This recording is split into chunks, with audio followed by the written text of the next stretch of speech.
Check this out, guys. The 7. This is one of my favorite trim levels of the GTI. This is the 2024 MK8. This is the 380 SE. This is the last year model for the manuals. Hashtag save the manuals. We about to get into it. This is the deep black pearl color. I personally love it with the 380. You get these awesome black wheels, red calipers, power folded mirrors.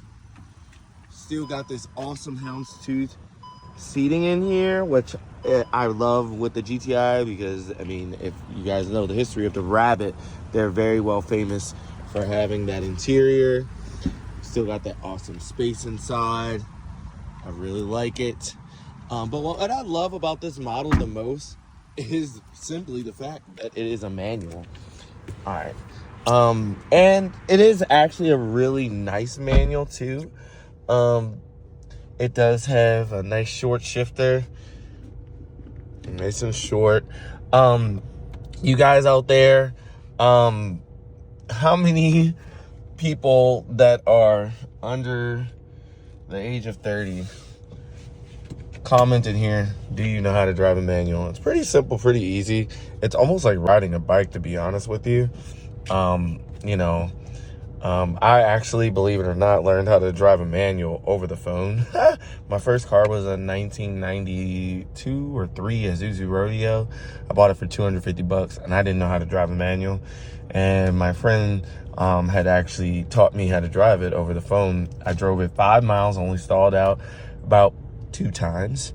But yeah. So let's go ahead and take it for a quick little spin. And, I used to drive a manual for so long that I even learned how to drive it, like, with one hand, too. It's pretty freaking cool. This guy's really nice.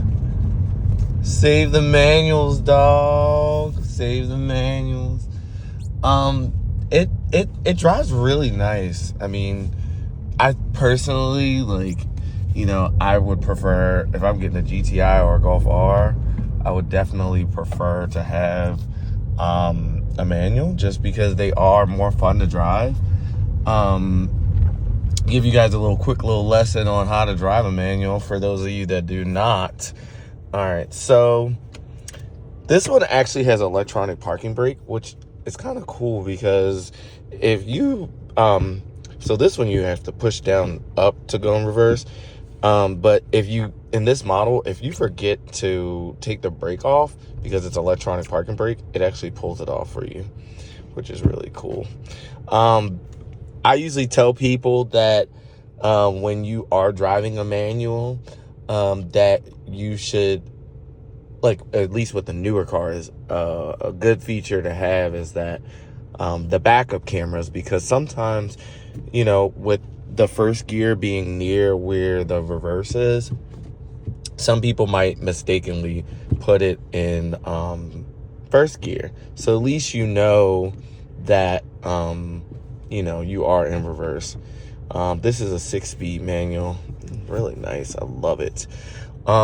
That's one thing I really am kind of sad about, though, with this model. I'm sad that they are discontinuing the manuals because I feel like Volkswagen has been very well known for their manuals.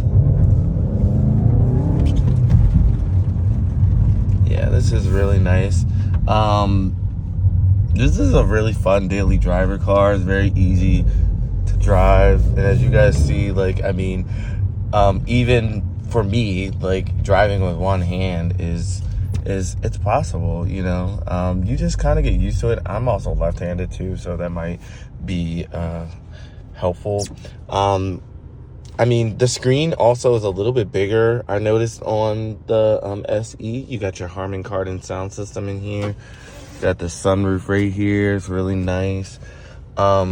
Though it looks like we are moving in the direction of EV vehicles, I really don't think that they are going to realistically be able to move completely away from gasoline vehicles, just because, the infrastructure one.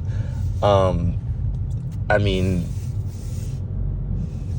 I've been driving a EV for almost 2-3 years now, and I mean, do I like EVs? I used to love them when they first came out, truthfully, but now that you know, things have changed a lot. Oops, gotta go in second gear. Now that, you know, everybody has an EV, like, it's a lot harder to charge them. We're gonna give let me give my boy Richie, give him some love. This is his twin car.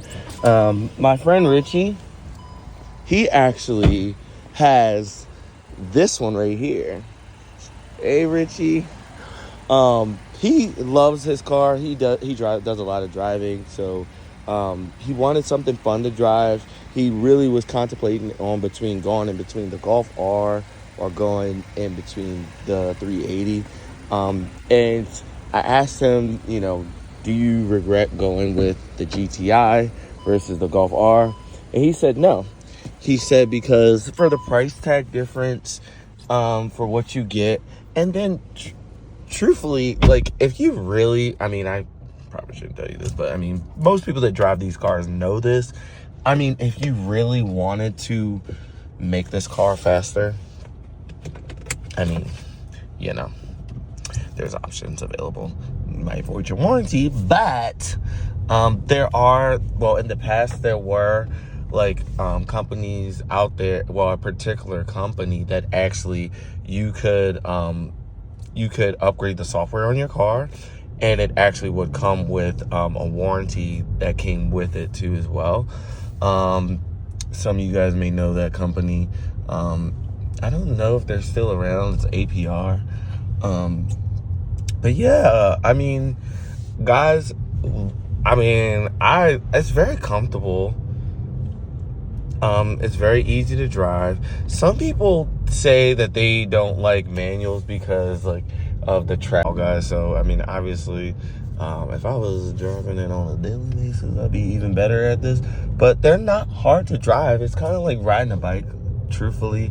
It's all about balance, trying to make sure you balance that pedal. And you know, yeah. The best way I tell people to teach someone how to drive a manual, I'm gonna show you the spot on a hill. If you put someone on a hill, that's the best way to teach someone how to drive a manual. So the SE actually has one of my favorite features. When you put it in reverse, yep. I really like it. The MSRP of this car, let's look at it. MSRP of the car, this is it right here, $39,036. This 380 package comes with some special features, like the Harman Kardon sound system, the 380 wheels. Yeah, guys, let me know what you think. And would you rather go with the SE, or would you rather go with the S model? There's a big price difference between the two, but I'm just curious what you guys think. Let me guys know. Thank you guys for watching. We out.